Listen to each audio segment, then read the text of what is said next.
Welcome.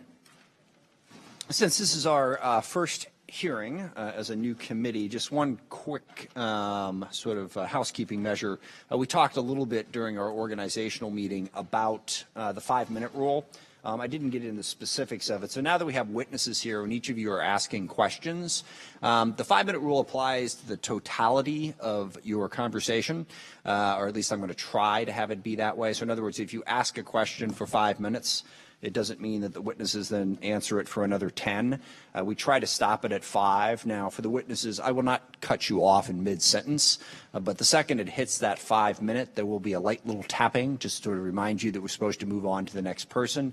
And if you could summarize at that point, that would be great. I'll try, like I said, I'll try to let you finish the thought. And then also, we always have the option of, if you don't get to everything that was asked, there's the fail-safe, we'll take it for the record and we'll submit it to your office when we get a chance. But that's because, as you can see, we have a large interest in the subject and we want to try to get to everybody today, give every member a chance, if possible, to ask questions. So the purpose of today's hearing is to discuss the deployments to the border that have been done of both Guard, Reserve, and active duty members of the military. To help us understand this policy, the Pentagon has sent us the Secretary of Defense for Policy, John Rood. Thank you very much for being here. And the Director of Operations for the Joint Staff, Vice Admiral Michael Gilday. I appreciate you both being here and look forward to your testimony. We have a number of questions we want to figure out. First of all, it's just sort of the basics. How many active duty members have been sent? What is the plan going forward? How does that compare to the Guard and Reserve? Why did we choose active duty for part of this instead of the Guard and Reserve? Because as most members of this committee know, there's a fairly substantial history of presidents using members of the Guard and Reserve under Title 32 for border security operations. What is a little bit more unusual is sending active duty personnel to the border. It's not unprecedented, but it has not been done before very often. So it was an unusual step. And one of the biggest areas of questions we have there is, what is the impact of this on DOD? As this committee well knows, we fell way behind in readiness as a result of the Iraq War and the Afghanistan War, and just the tempo that the military had to go through. And we began to catch up on that, which is good. But what impact does it have to readiness to send several thousand troops down to the southern border? It interrupts their training, it interrupts their dwell time. How is that impacting it? And also, we don't, to my knowledge, have a figure for what this has cost the Pentagon yet. So we want those details. Another big piece of this is the reason active duty troops and Guard and Reserve were sent there in the first place was because there was a perceived crisis at the border.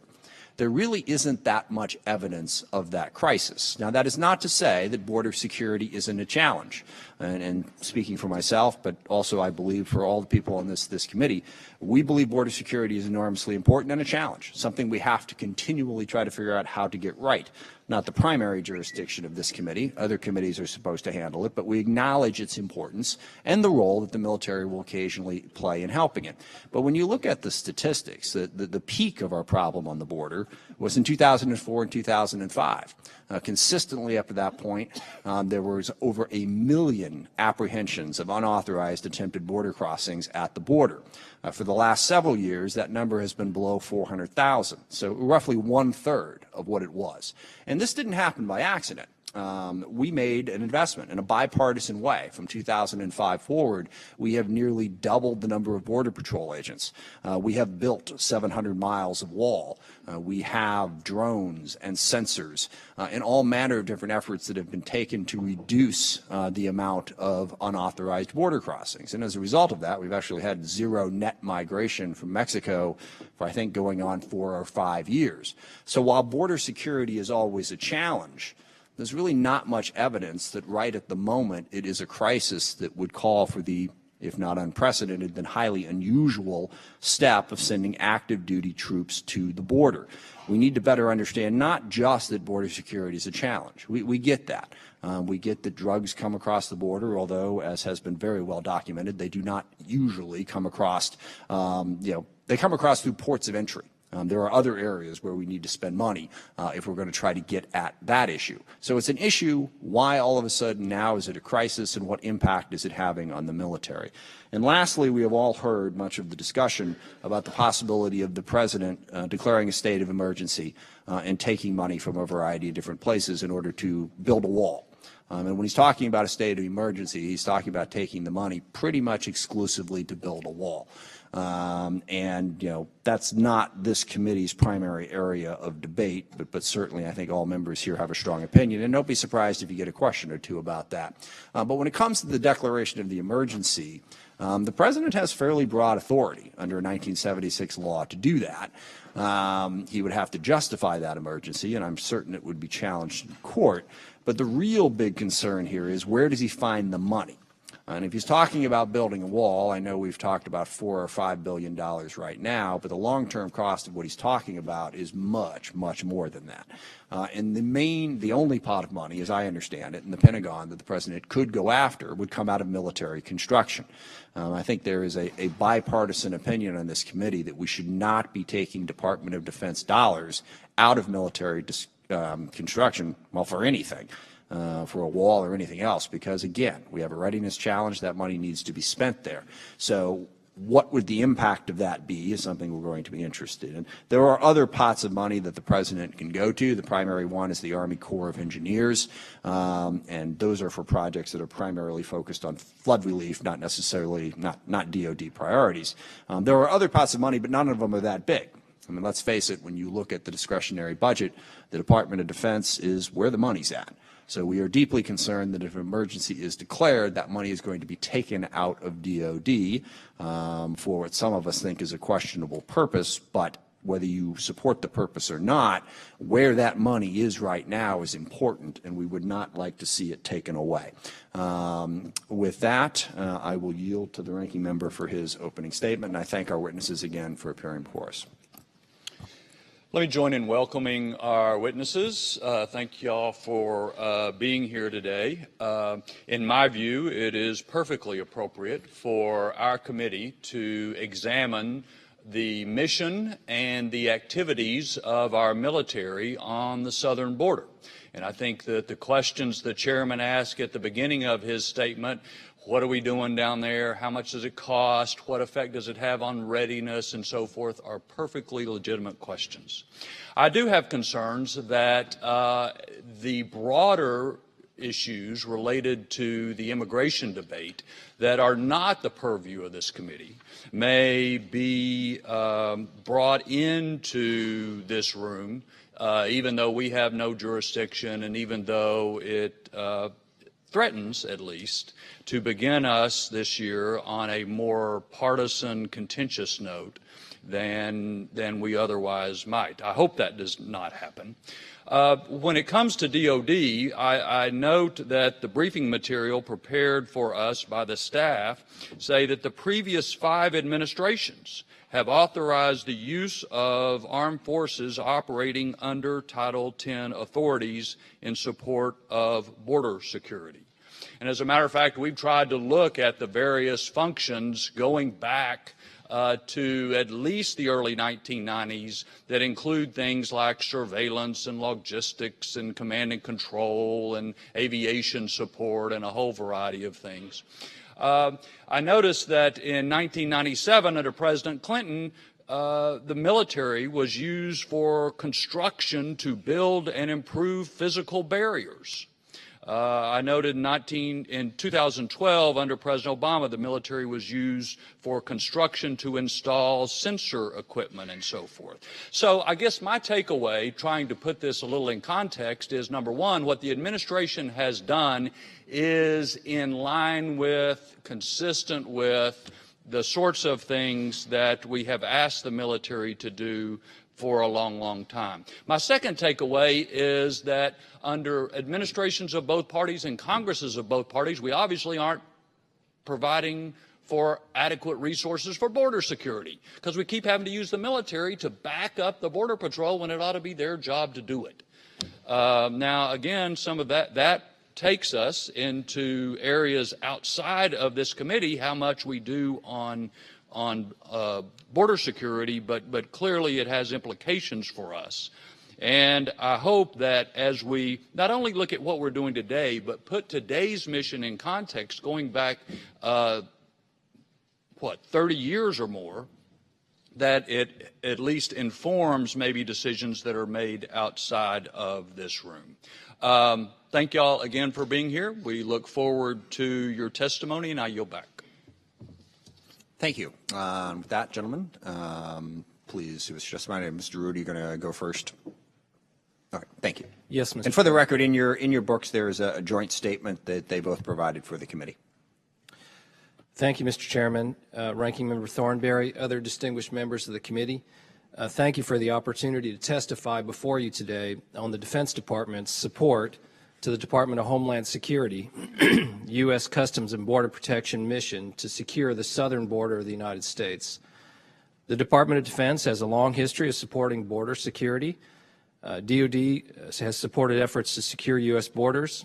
Since the early 1990s, DoD has supported civilian law enforcement, border security activities, counter-drug activities, and activities to counter transnational organized crime and other transnational threats. Active, reserve, and National Guard personnel have provided operational military support, such as aerial reconnaissance, ground surveillance, search and rescue support, and medical support. DoD has loaned facilities and special equipment such as aerostats, ground surveillance radars, and ground sensors to CBP, or Customs and Border Protection. DoD has also provided temporary housing support to the Department of Health and Human Services, or HHS, as part of the national response to the surge of unaccompanied alien children, or UAC, at the U.S. southern border.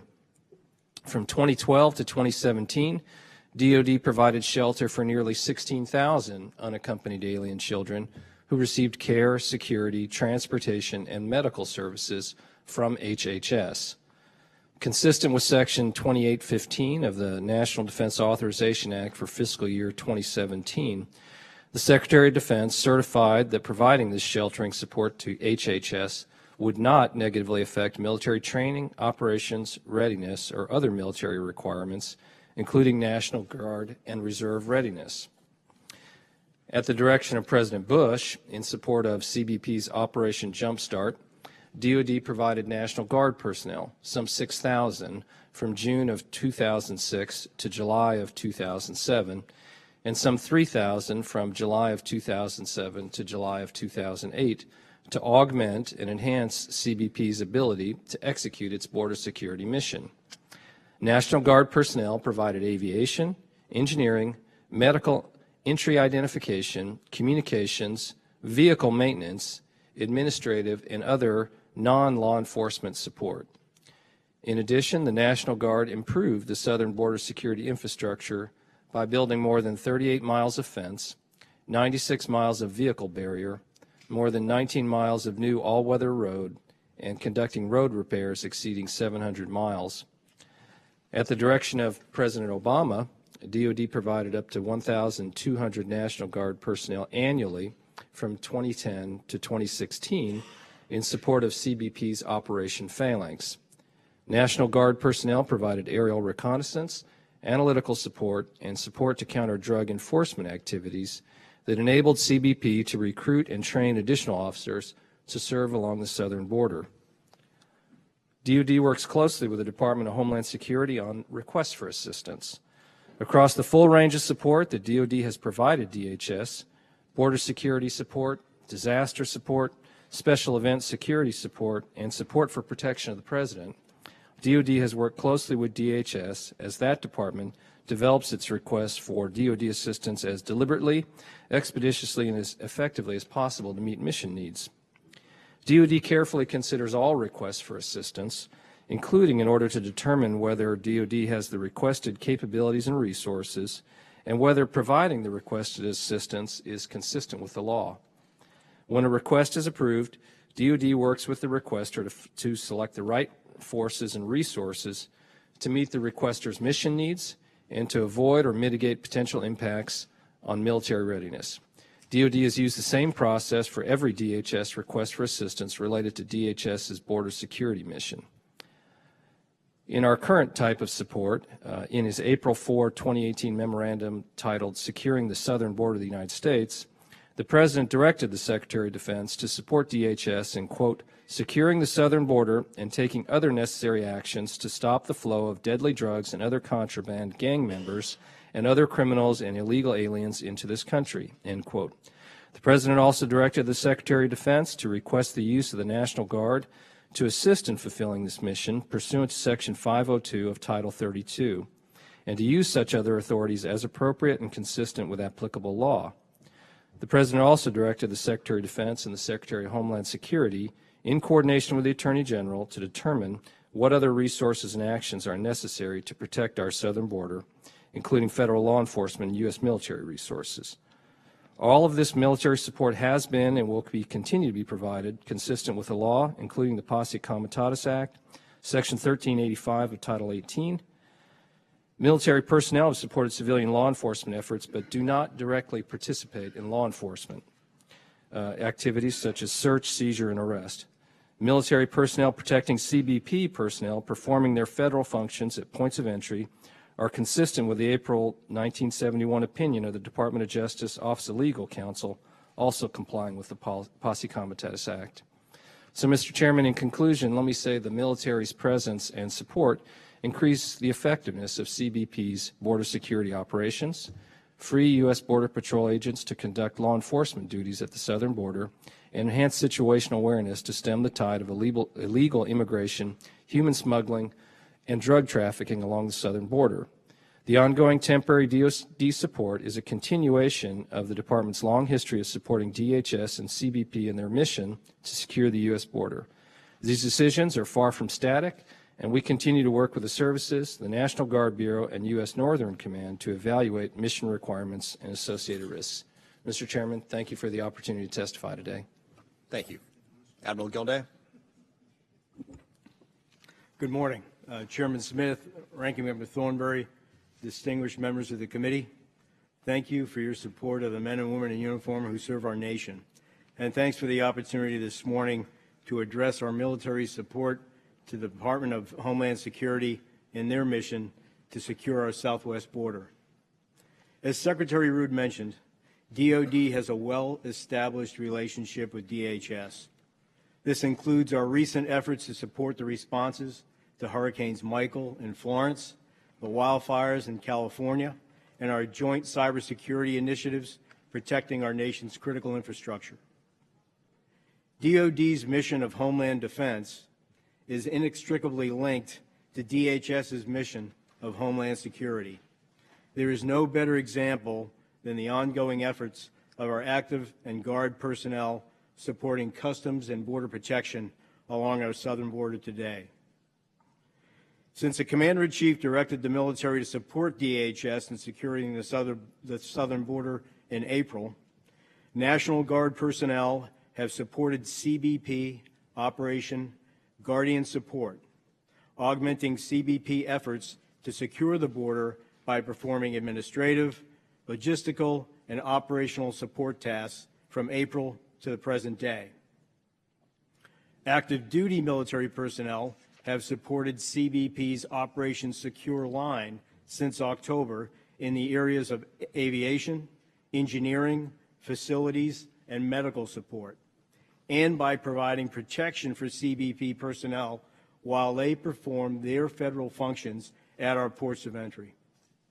This support is now transitioning to the operation of mobile surveillance cameras in support of CBP in all 9 Border Patrol sectors across 4 states, and the emplacement of concertina wire on existing barriers at areas designated by CBP between ports of entry in Arizona and in California.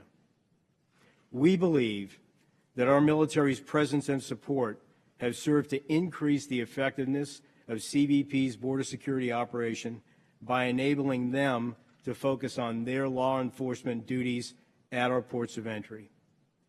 Our strong partnership with DHS has allowed us to match their mission requirements to existing core competencies of our Guard and active force, while operating under existing DoD authorities. Thus far, the results have been very successful. I'd like to thank you again for your support and for the opportunity to appear before the committee. I look forward to taking your questions. Thank you, gentlemen. Could you give us the specifics as a starting point on the active duty troops that were deployed when they were first deployed, how many are there now, and how long they're supposed to be there for?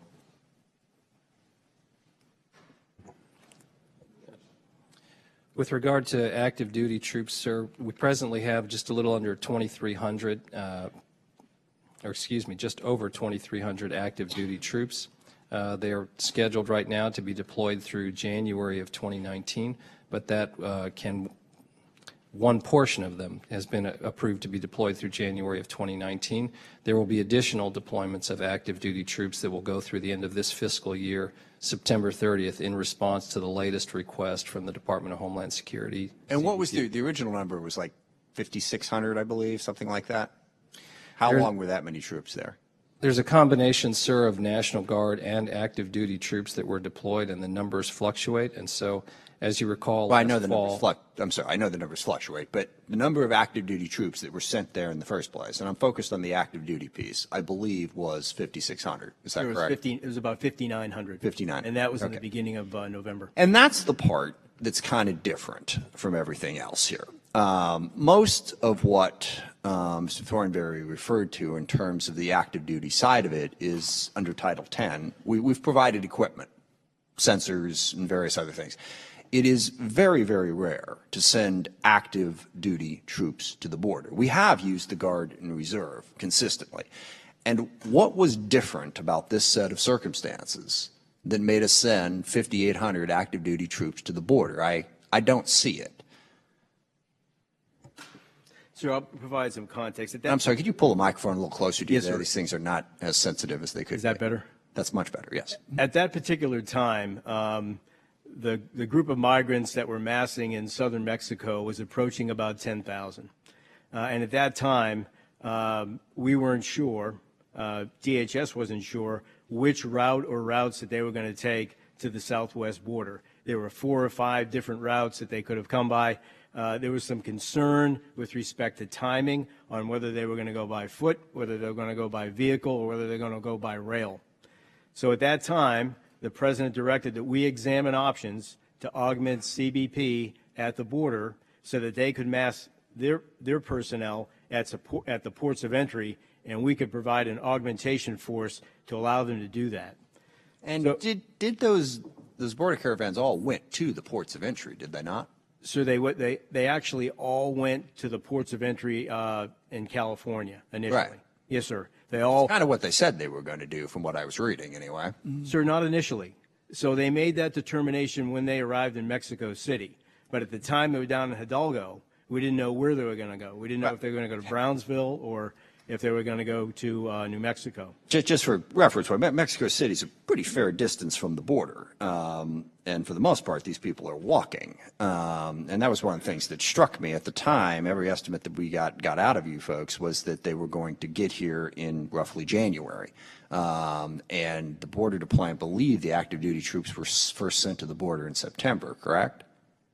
Sir, the active duty the active duty troops, the request came in the end of October. End of October. And we deployed them in early November. And just one final question at this point, because I want to let my other colleagues get in here. You said that, it's worked, basically. The active duty troops have, improved the situation. What is your metric for that? Because as near as I can tell, we have made substantial improvements since 2005 on border security. But what metric has changed since we sent the active duty troops there that shows that there's been some sort of improvement on any of these issues that you list in terms of, drugs and border crossings and all of that? Sir, in terms of metrics, the initial deployment consisted with a heavy deployment of engineering personnel.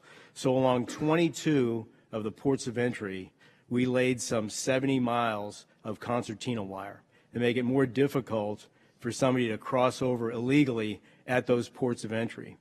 This made it easier for, it allowed CBP, we believe, be able to spread their manpower more efficiently across a large number of ports of entry that could have potentially been at risk.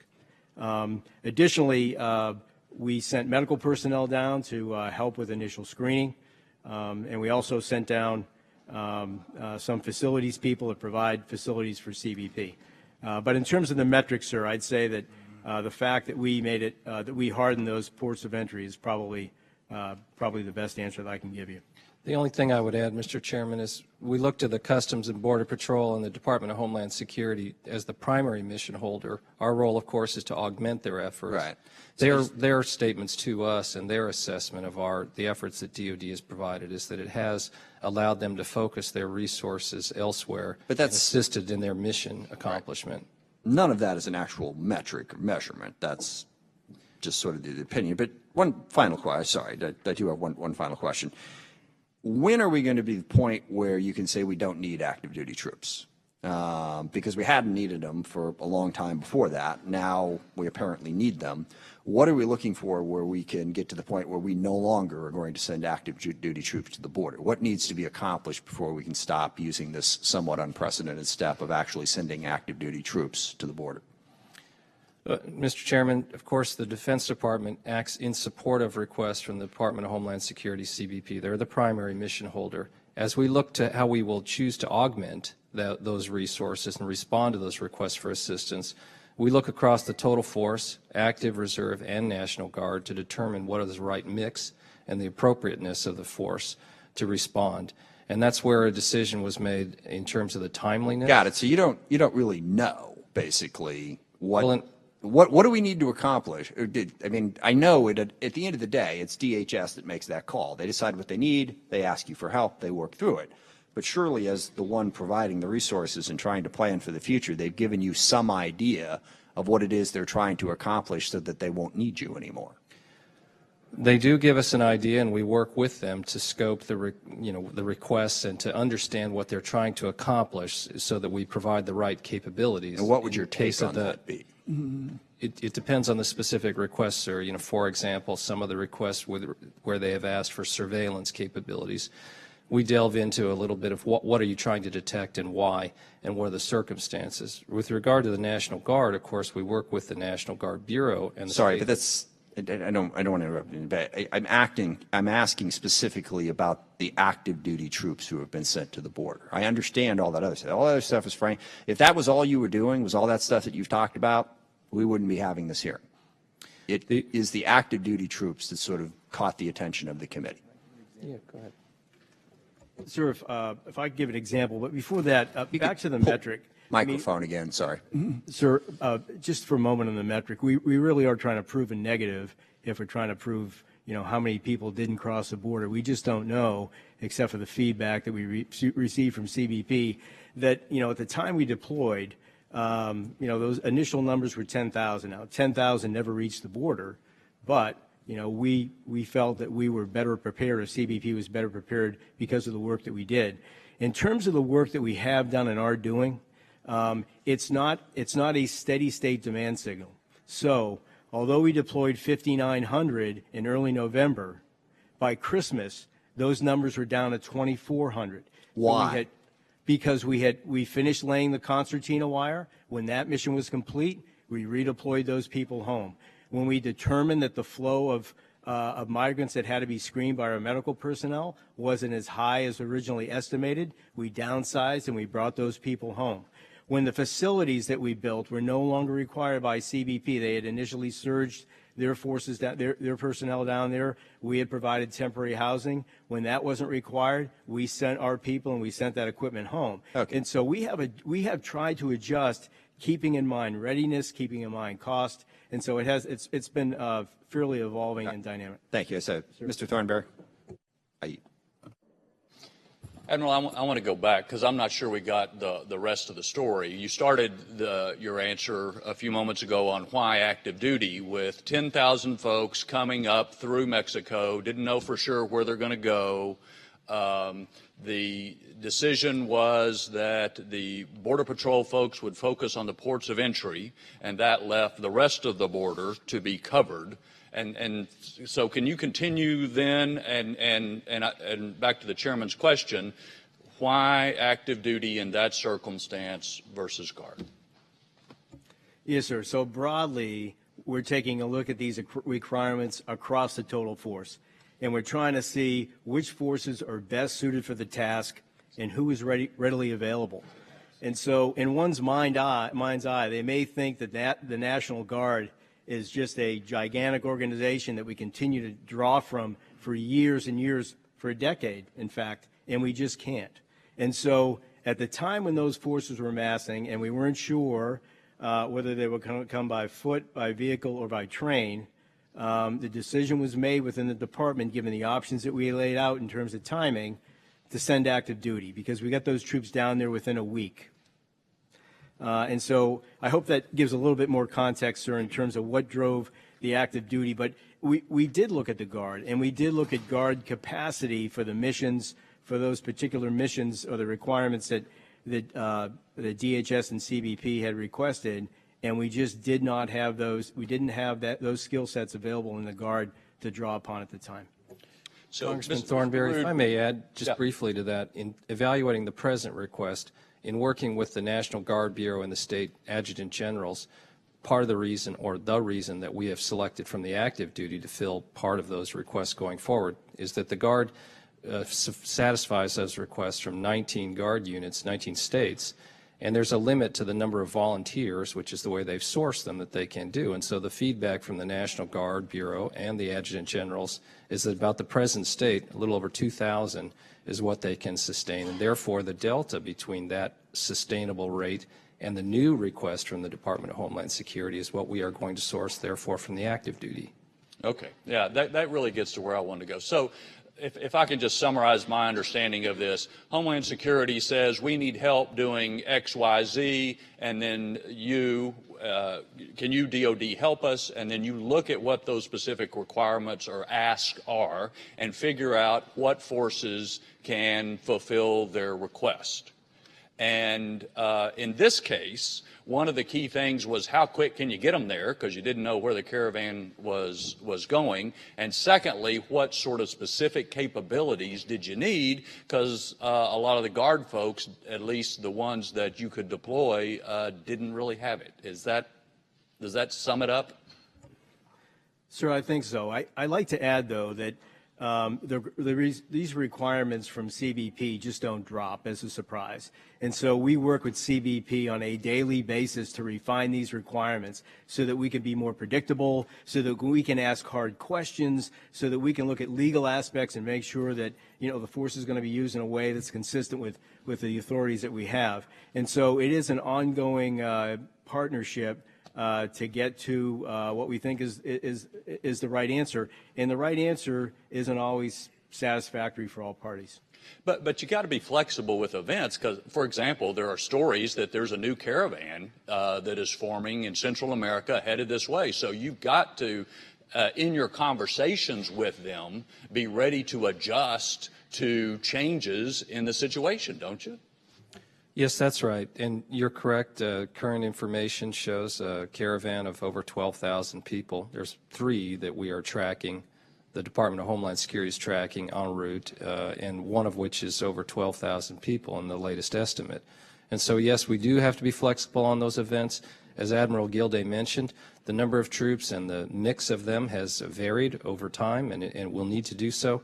And we do work very closely with DHS, CBP, to understand what they are trying to accomplish more fully so that we can source it and provide the type of assistance that will be meaningful. Okay, I yield back. Thank you, Mr. Larson. Thank you, Mr. Chairman. If I could, Mr. Chairman, I'd like to yield my time to Representative Torres Small. Microphone. Thank you, Undersecretary Rood and Admiral Gilday, for being here. I really appreciate the dialogue about the choices that you're making when it comes to National Guard versus deployment of active military. And you listed some of the components, timeliness, the scope of the request, the cost, and available troops. One thing I'd like to dig into more is readiness. Admiral Gilday mentioned it briefly. We ask a lot from our troops, and when it's critical that we provide that readiness specifically through rest and refit between missions and deployment. So what impact does an increase in deployment of troops used along the border have on soldier readiness?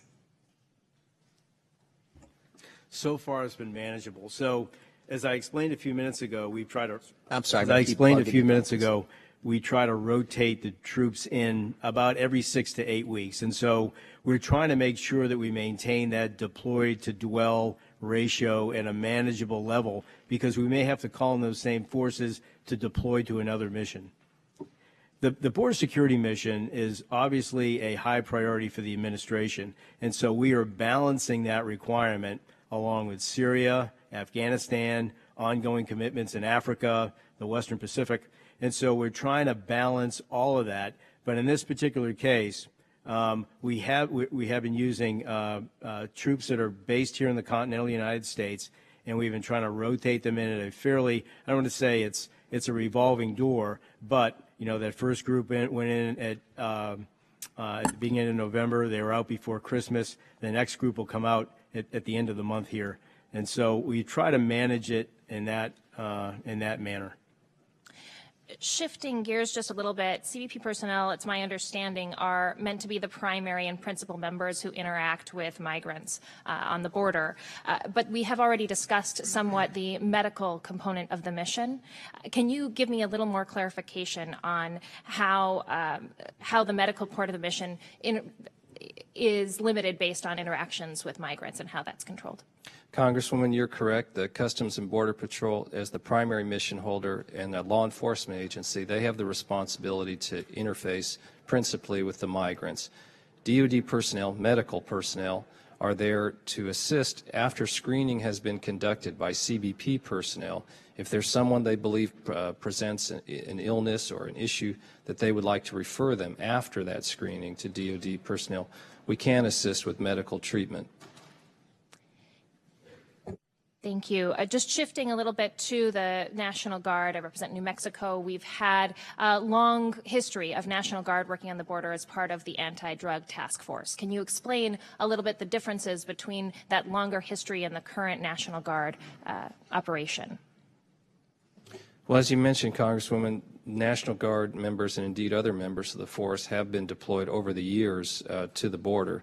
In addition to those deployments that the current president, President Trump, has directed, of course, President Obama directed several deployments. Those occurred during President Bush's tenure and during President Clinton's tenure. Their mission is always, the primary mission holder is the Department of Homeland Security, Customs and Border Protection. And I'm sorry, just because we're running short on time, the differences? The difference is it's a very similar mission, and it depends on what the DHS requests of us specifically to augment their forces, and that varies over time, whether it's surveillance or it's monitoring of different border areas, or in this particular case, emplacement of barriers between ports of entry. National Guard is also placing barriers at ports of entry? That mission, my understanding, is to be done by active duty.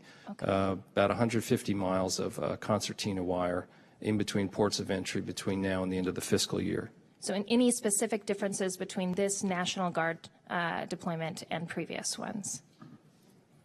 Well, I think it's relatively the same. I can't speak to the previous mission that you referred to, but I can give you some examples of what we're relying on the Guard for now. Heavily with respect to aviation, and so they have a number of rotary wing aircraft with electro-optical and IR sensors that we don't have as many of in the active force, to be honest. And so they have about 17 aircraft that we rely upon heavily, particularly in New Mexico and Arizona. The other place where we're providing a lot of support is vehicle mechanics for CBP vehicles. Intelligence analysts that help at CBP headquarters, paralegals, administrative assistants. And so the hope is that we're freeing up, or the goal is that we're freeing up CBP agents to actually do law enforcement.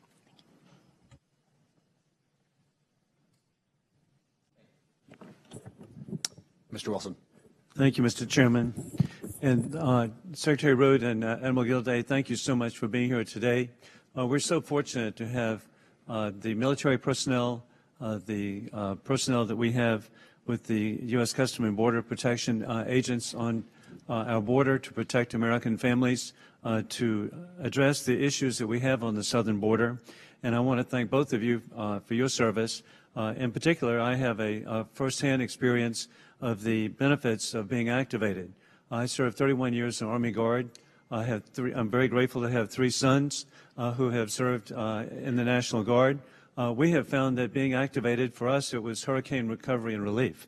But being activated and mobilized actually enhances training. The camaraderie of our members has never been better. And so I want to thank you for the opportunities that you actually give. And it's been indicated 19 different states have had Guard members at the southern border. And I just know how positive that is for our Guard members.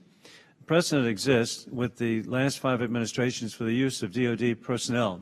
And Secretary Rood, for surveillance, logistics, aviation support, and other assistance. This support in the southern border has been carried out with Operation Jumpstart under President George Bush and Operation Phalanx under President Barack Obama. Can you discuss the relationship between the DoD and Customs and Border Protection personnel on the ground? And do you see this relationship changing on the extension of active duty mission? And of course, we understand that it's backing up the law enforcement and personnel. Congressman, as you correctly point out, the Defense Department has a long history of supporting Customs and Border Protection as well as other federal agencies in support of their civil missions. And the relationship is really a very close one, both here in Washington and in our deployed units in the field. They live and work together. And so as CBP performs their primary mission and their law enforcement duties, we assist them. And that takes various forms. As mentioned, construction at 22 ports of entry recently, not only concertina wire, but jersey barriers, vehicle obstructions, emplacement of shipping containers and other temporary barriers to control the flow of individuals. And then medical support, aviation support, things of that nature. But it's just a day-to-day working relationship, sir. Well, the backup and support makes such a positive difference, and it's so meaningful. With the military mission extended to September 30, 2019, what, if any, does the Department have for transitioning the mission from active duty to National Guard? What conditions are going to be met? As indicated, it's ever-changing. As mentioned, Congressman, when we receive requests for assistance from the Department of Homeland Security, we look at them for legality, whether we have the capability and the appropriateness of the request, and then work with CBP in this particular case. In other cases, we do other support to refine that. Here, the National Guard Bureau and the State Adjutant Generals have indicated there's a predicted steady state, if you will, that they think they can source in terms of their provision. And so where we are unable to meet those requests from the National Guard, that's where we've looked at active duty through the end of this fiscal year, sir. Thank you, Mr. Secretary. And Admiral Gilday, what opportunities exist for units mobilized to the border to maintain a high level of readiness? This is a concern by all of us. Can you address the training that DoD personnel receive on the standing rules for the rule of force? I will. So I'll take each of those. On the first point, sir, I think it ties back to a point that you made earlier about readiness. And so when we deploy our forces, most people just think that we are consuming readiness, but we're also producing readiness during those deployments. So as you know, sir, many times at the end of that deployment, you're at a higher state of readiness than you were going into it, because you just accumulate that type of hands-on deck plates, leadership, and experience that you typically wouldn't get at home station. One really good example of the military police that we have under DoD authorities providing protection for CBP should they be overwhelmed at the border. And so the way that we've had to train with CBP personnel to make sure that we're clear on each of our authorities, to make sure that our communications are compatible, to make sure that we understand each other's tactics, techniques, and procedures. We ran those teams together with CBP through 10 different vignettes training scenarios, both day and night. And so we try to expose them to a wide range of possibilities. Some of the best training that we've had is with the military police. It enhances readiness. Thank you very much. Yes, sir. Thank you, Mr. Courtney. Thank you, Mr. Chairman. I have a quick yes or no question. Given the threat description that surrounded this order, are the service members at the borders receiving imminent danger pay? No. No, sir. Thank you. I would just yield the balance of my time to Congresswoman Loria. Well, thank you, Undersecretary Rood and Admiral Gilday. You stated that the military support is for three main purposes: in providing forces to stop the tide of illegal immigration, stop human trafficking, and stop the flow of illegal drugs. I'd like to hear, Admiral, which of these three missions do you think is the most pressing?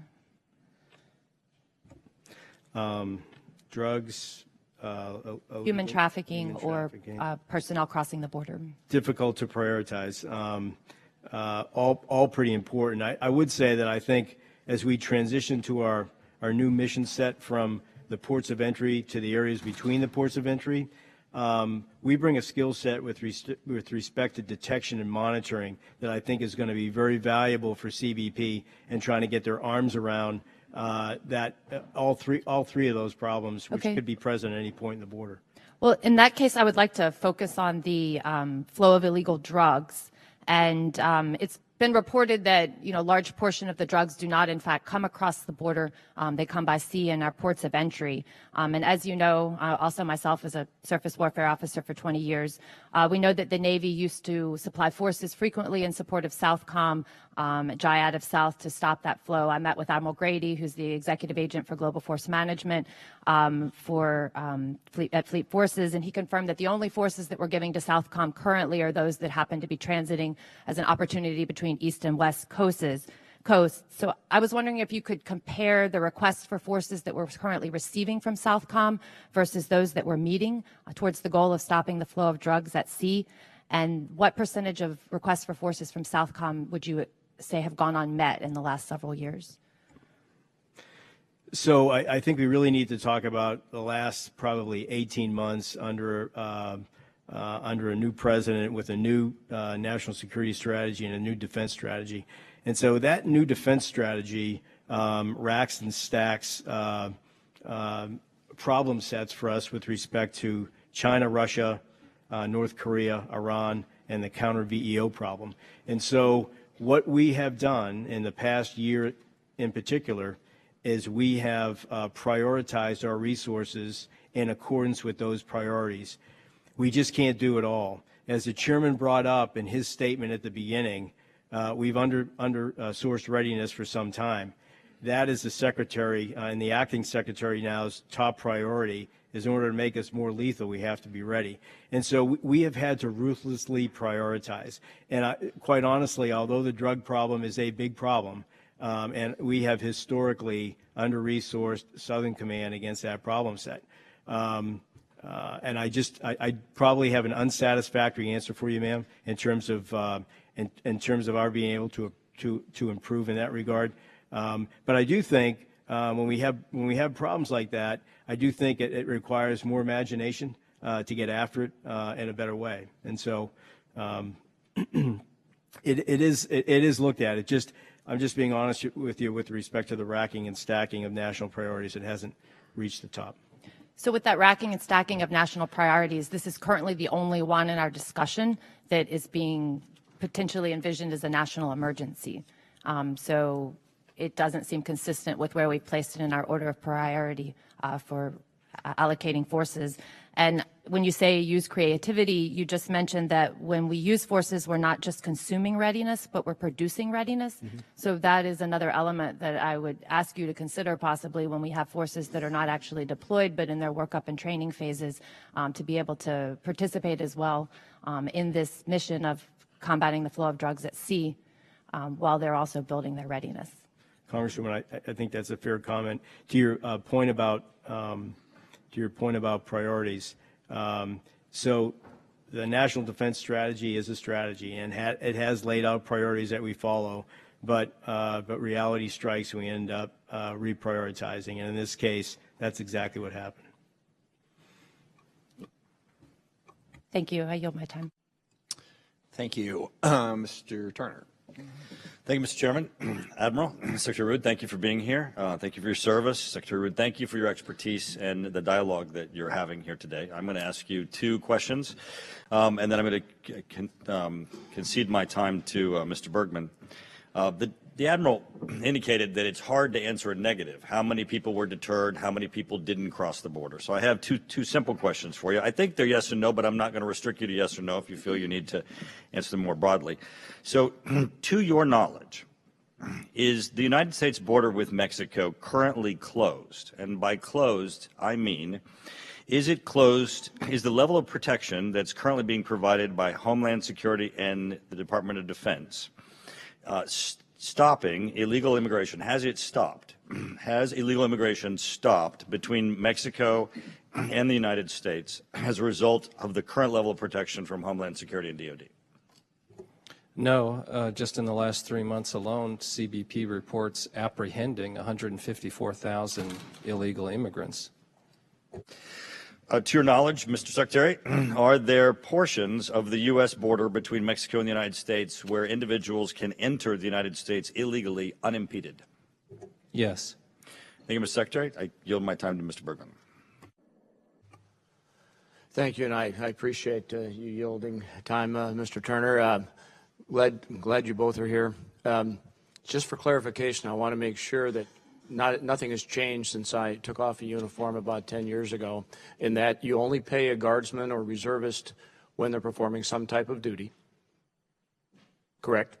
Okay. Yes. So the point is, the active duty personnel that we have down there today, you're paying them normal pay rate, no combat pay, just their normal pay rate. Any TAD?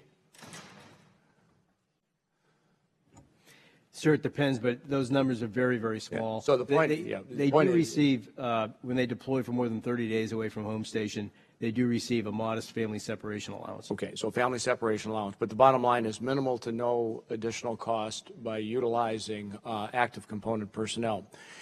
Any idea how many of the active component personnel that you're using down there, it's their first deployment since joining the military?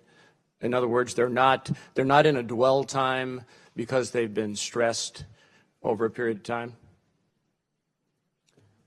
So I'd like to take that for the record. Okay. Well, it's because we know the troops coming off the line need to get R&R, need to get refreshed, need to get retrained, in some cases remissioned if they change units.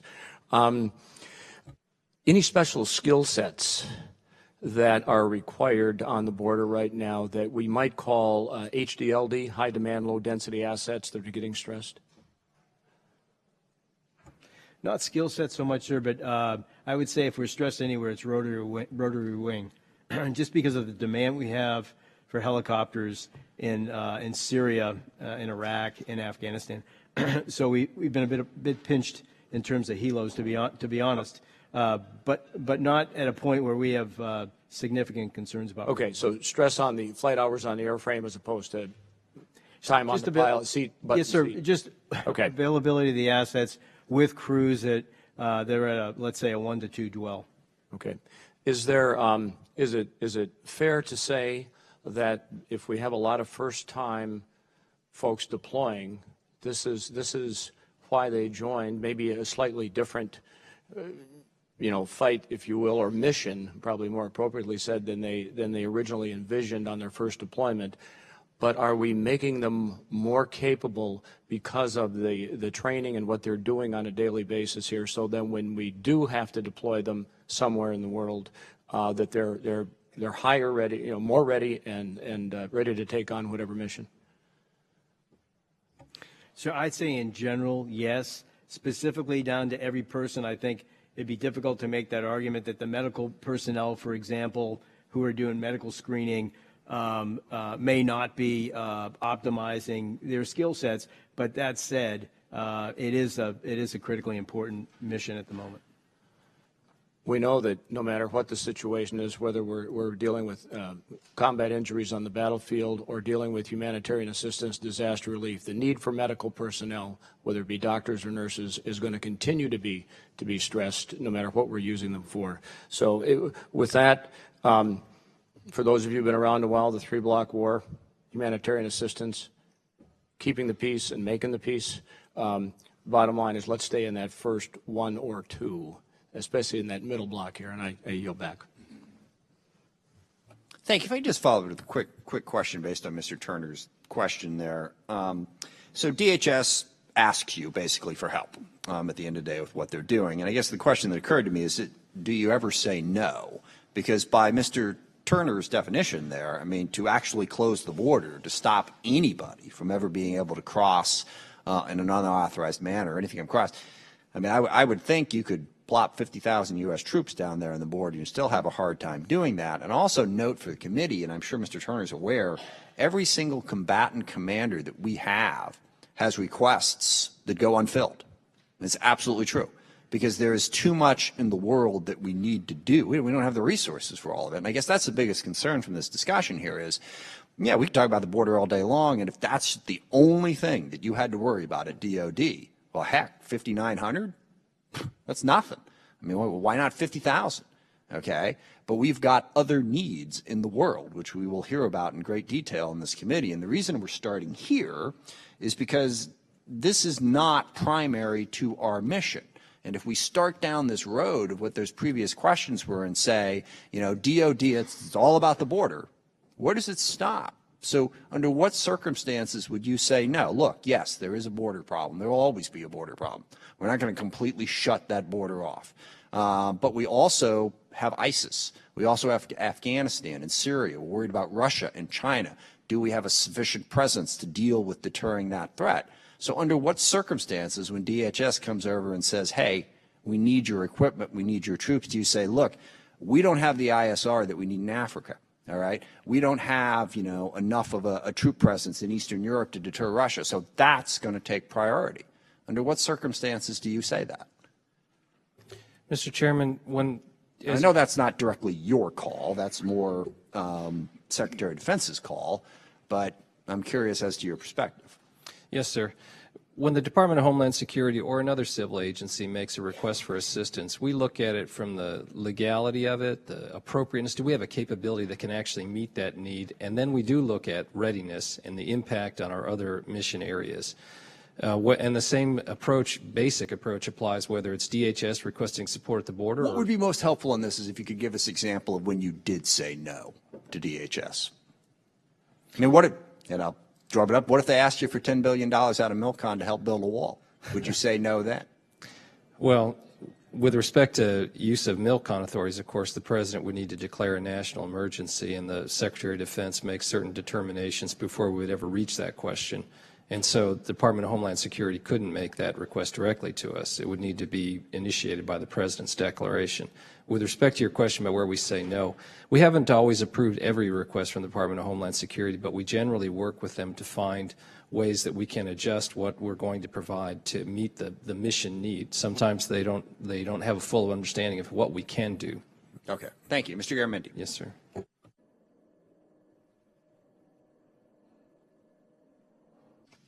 Thank you, Mr. Chairman. In case nobody noticed, we're in the midst of a raging debate about this whole issue of border security. And apparently the President wanted to use the military like 10 days before the election. All well and good. Specific question, probably more for the record. What were the precise talents, skill sets, and operation that the individual units had when they were deployed to the border, the 5,900? What were their skill sets? And that's unit by unit, so please deliver that to us. Secondly, there's a major question of readiness. It's been raised here over and over. And thirdly, apparently the military is good at stacking containers to form some sort of a wall and laying concertina wire. What else did they actually do? And apparently they were deployed in the southeastern part of Texas, and the threat moved to San Diego and Tijuana. Did the military move also to address that threat? All for the record, having ask for that specific information, I'd like to turn over my remaining time to the esteemed lady from Oklahoma, Ms. Horn. Thank you very much, Mr. Garamendi, and thank you, Mr. Secretary and Admiral, for being here today. My question focuses back on readiness for a moment, and I'm curious as to the active duty troops that were deployed, where they were before their deployment, and what they were doing before their deployment, and what it took to get them down there. And then the second part of my question is, given that we've discussed the historical nature of the National Guard working with DHS and taking the lead on some of these, does the National Guard have the capability to accomplish the same mission, concertina wire and hardening of the border and that sort of thing?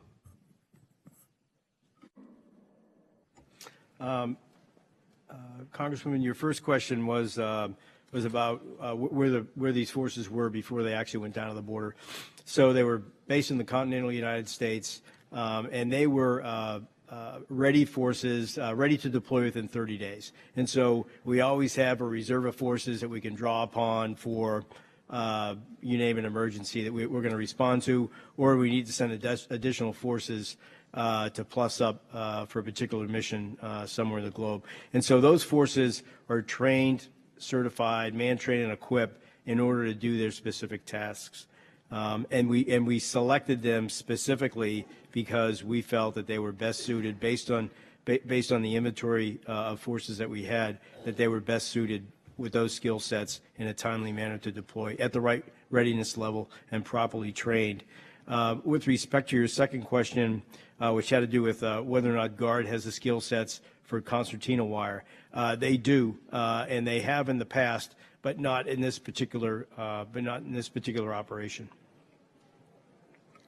As a follow-up to that, you mentioned a 30-day turnaround for deployment.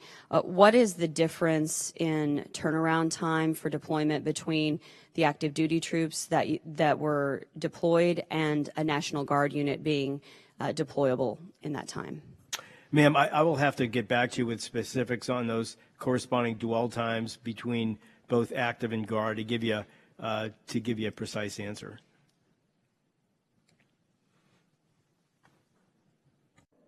I yield back my time.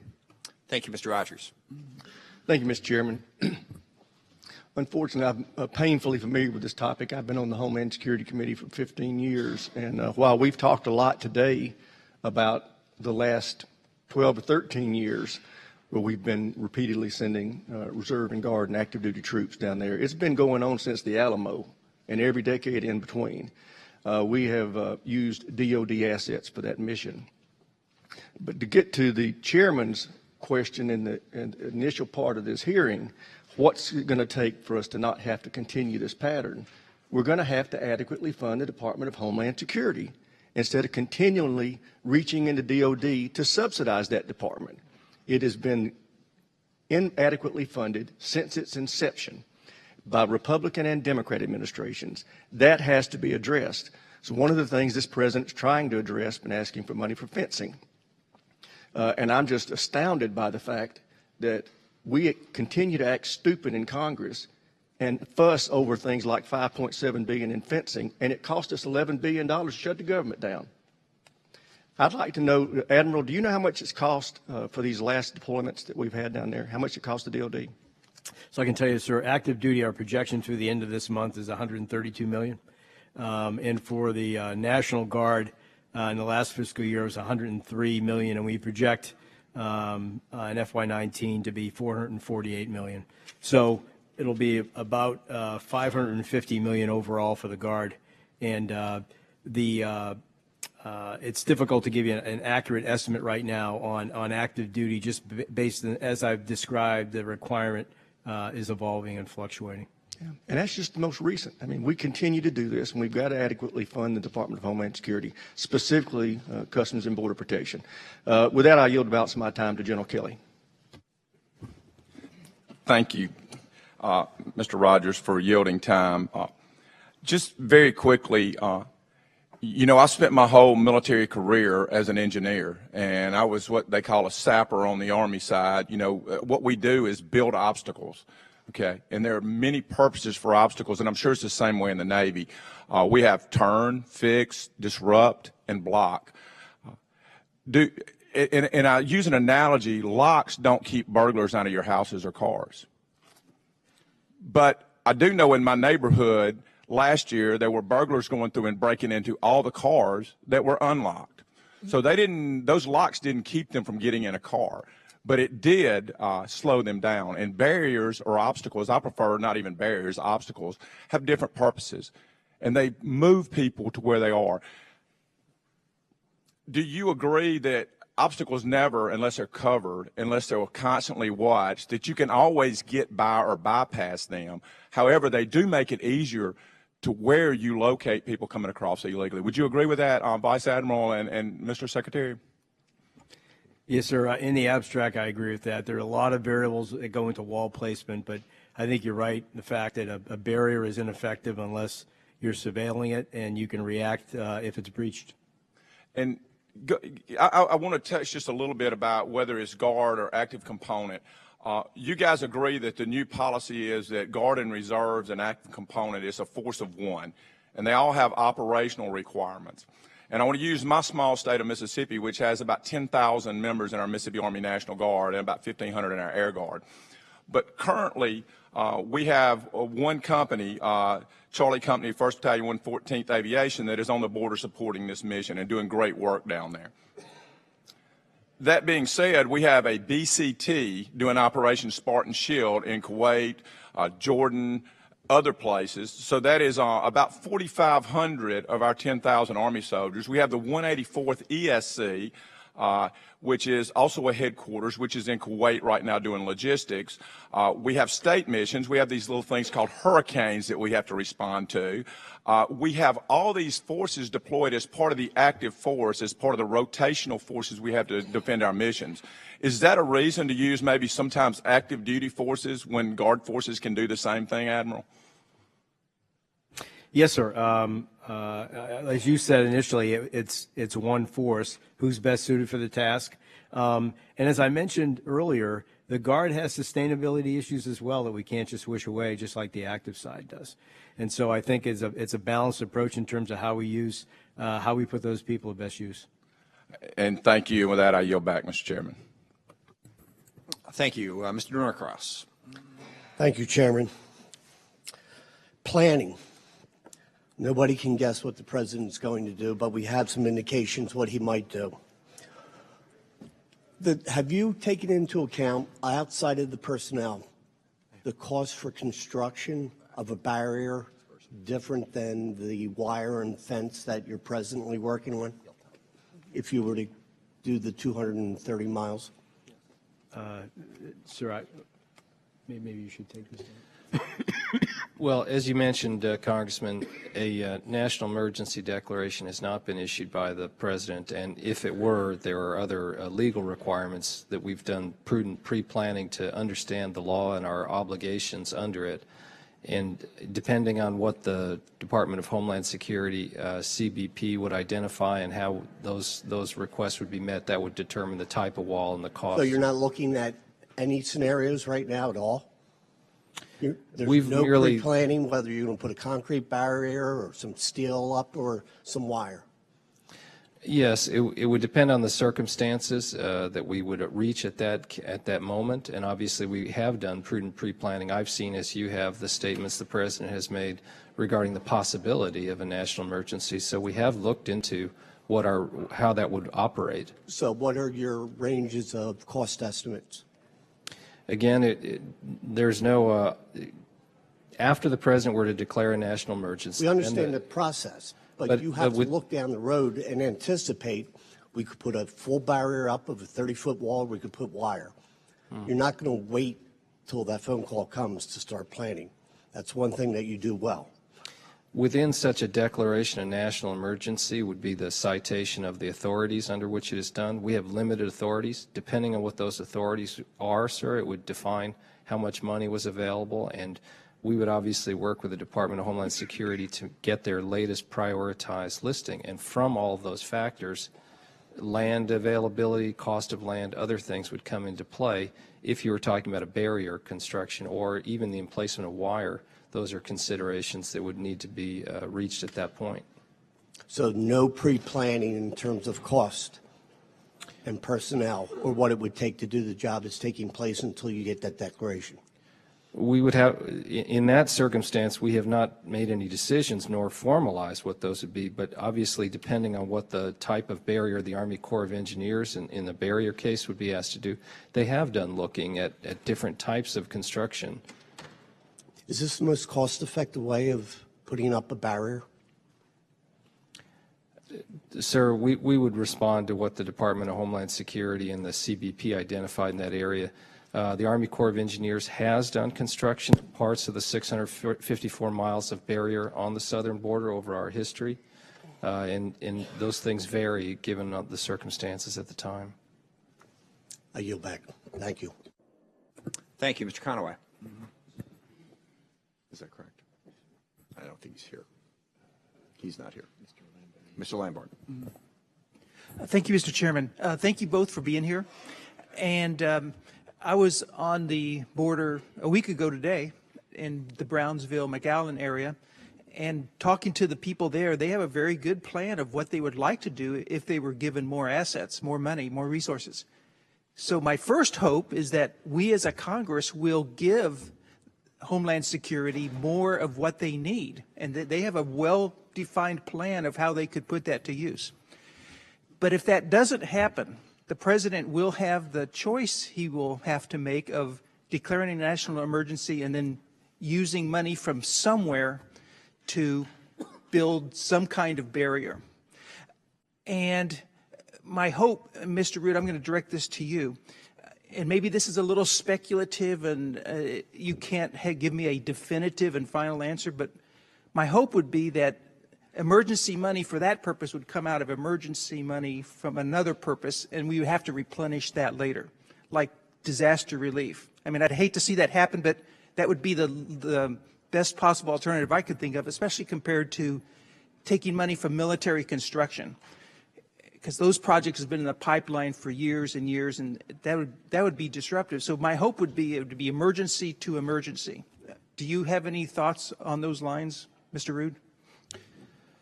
Well, Congressman, of course, at this stage, the President has not chosen to declare a national emergency, and if he were to do so, then the Secretary of Defense, the next step in the process, would need to determine that undertaking military construction projects, assuming that that was the authority authorized by the President in his declaration, the Secretary of Defense would then need to make a determination that by undertaking these military construction projects that was necessary to support the use of the armed forces. And then we would flow from there. There are only limited authorities available to the Defense Department if directed by the President, or if authorized, I should say, to pursue them. And he would identify in his declaration what those authorities were. Okay, thank you. And I'll just reiterate, my hope is that Congress does the right thing and we authorize money and we don't have to go down that road at all. General Gilday, I'd like to ask you a question, and you've already done a good job of explaining the benefits that accrue when these missions are being performed to the people doing those missions. And you talked about facilities, troops, engineering, medical, and rotary wing. When it comes to readiness, we've talked about construction, but we also talk about training. That's the other component. We have used our troops in a variety of worldwide humanitarian missions. Ebola outbreak in Africa, tsunamis, earthquake relief, and others. And there is a humanitarian component to the southern border crisis, as well as a national security component. When our medical troops, for instance, are helping Homeland Security on the border, are they gaining experience that helps them? Or if they were doing a humanitarian mission in Africa, does that help them in their professional and military careers? Yes, sir. As I mentioned earlier, I think with each of the skill sets, it varies a bit. The example I gave with medical, so they're doing follow-on screenings after CBP does their initial medical screening. So most of those referrals are routine elements, and so I could make the argument that if I deployed those same people overseas to Afghanistan, that they might receive a higher level of training. But I think that we have placed a high degree of importance on the work that they are doing on the border. They know it's important work. They know it must be done. I do think that, again, to answer your question, I do think there's varying degrees, to be honest with you, on how much training value that you receive from each particular mission, some more than others. Thank you, Mr. Chairman. I yield back. Thank you, Mr. Chairman. During Operation Desert Storm and after 9/11, President invoked the National Emergencies Act, NEA, twice, citing the Emergency Military Construction Authority. According to the Department of Defense records, the department funded 18 projects. I'm looking at these projects right now: airfield runways, medical facilities, barracks, security measures for weapons of mass destruction, et cetera, to name a few. All of those projects were determined as necessary to support the armed forces in the declared emergency, which makes sense. You need a runway for aircraft to land, places for service members to live and receive health care. Admiral Gilday, how is the border wall necessary to support the use of armed forces? And what authorities would be needed to make that determination? Sir, that's a hypothetical. You could give me a hypothetical answer. I'll give you a hypothetical answer if that's okay. So the president has a range of different authorities that he can invoke, and each of those authorities are tied to laws that have specific requirements that would dictate how that money that would dictate the determination of the calculus that the department would go through to determine whether or not you could justify using those funds to build a barrier. Do you know what those authorities are? I broadly, I know what they are, sir. I have not looked at them in detail because I'm not an engineer, but I know that there are specific authorities that, as you stated, we would have to show that DOD benefits, whether the argument would be that we no longer have to deploy 5,900 people to the wall. We'd have to take a look at that more deeply to see if that's a justifiable cause effect. Thank you. Yeah. How is the department determining which military construction projects can be scrapped in order to fund the wall? I'm sure you're looking at that now in light of the rhetoric and the discussion that's ensuing. Which projects would be scrapped? Congressman, of course, the president would need to invoke a national emergency and cite the use of Section 2808 of Title 10, which is the military construction provision, to authorize such an activity. The president's not, of course, chosen to do so. Therefore, we've only done preliminary prudent pre-planning. We have not developed a specific list of military construction projects because the president hasn't taken that step. Thank you. Last year, I received a call from some of my constituents who had to endure living on base in housing environments with their families that they're expected to live at Fort Benning, Georgia, to be exact. I specifically sent a letter to Secretary Mattis regarding this constituent call and the serious concerns raised. This family lived on base for about 5 years, and because of the children being exposed to high levels of lead, they're now dealing with health-related disabilities and other symptoms. Funds are required to address these deteriorating conditions, living conditions, but now there is a chance that we will neglect service members again. This time, it will be for, again, a needless wall. Could any of these obligated funds for MILCON and family housing be used to improve the living conditions for service members and their families? Congressman, again, this would be a hypothetical situation. The president has not chosen to invoke a national emergency and authorize the use of Section 2808 military construction funds. So we at the Defense Department are not making trades with those funds. at this time. But would you agree if you have to take funding from existing DoD priorities, it would leave some of those priorities without funding? Or is there enough funding surplus right now available for the wall? Any use of military construction funds for Purpose B instead of Purpose A would obviously come from one source to another, sir. Thank you.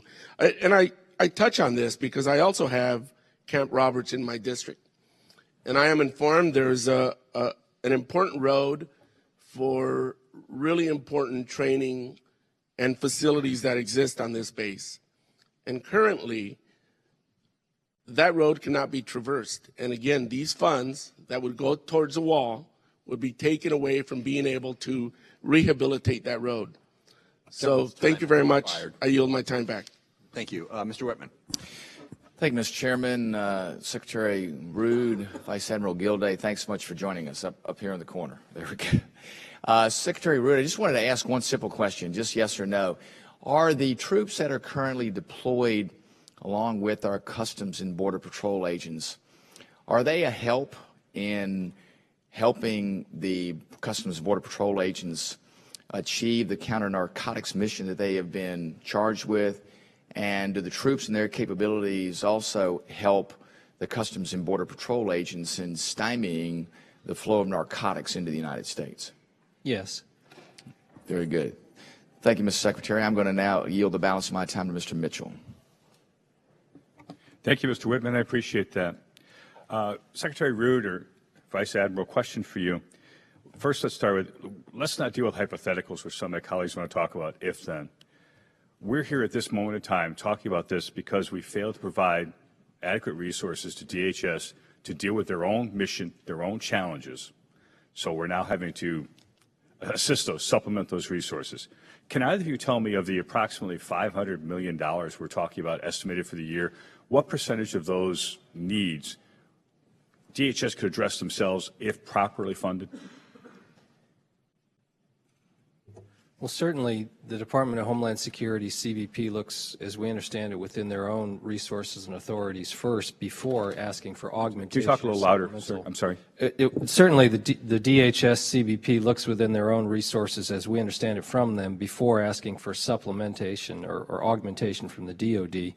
And so the specialized skills, there are some specialized skills we bring to the table, but in other cases, if they possess those capabilities of DHS and CBP, they could do it themselves. I appreciate the general response. Let's try Vice Admiral. What percentage of the overall is actually military specific versus a lack of resources in DHS, sir?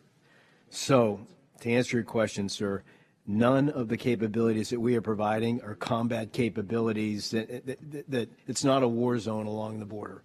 And so all the, I talked about aviation, I talked about paralegals, mechanics, facilities, medical, concertina wire.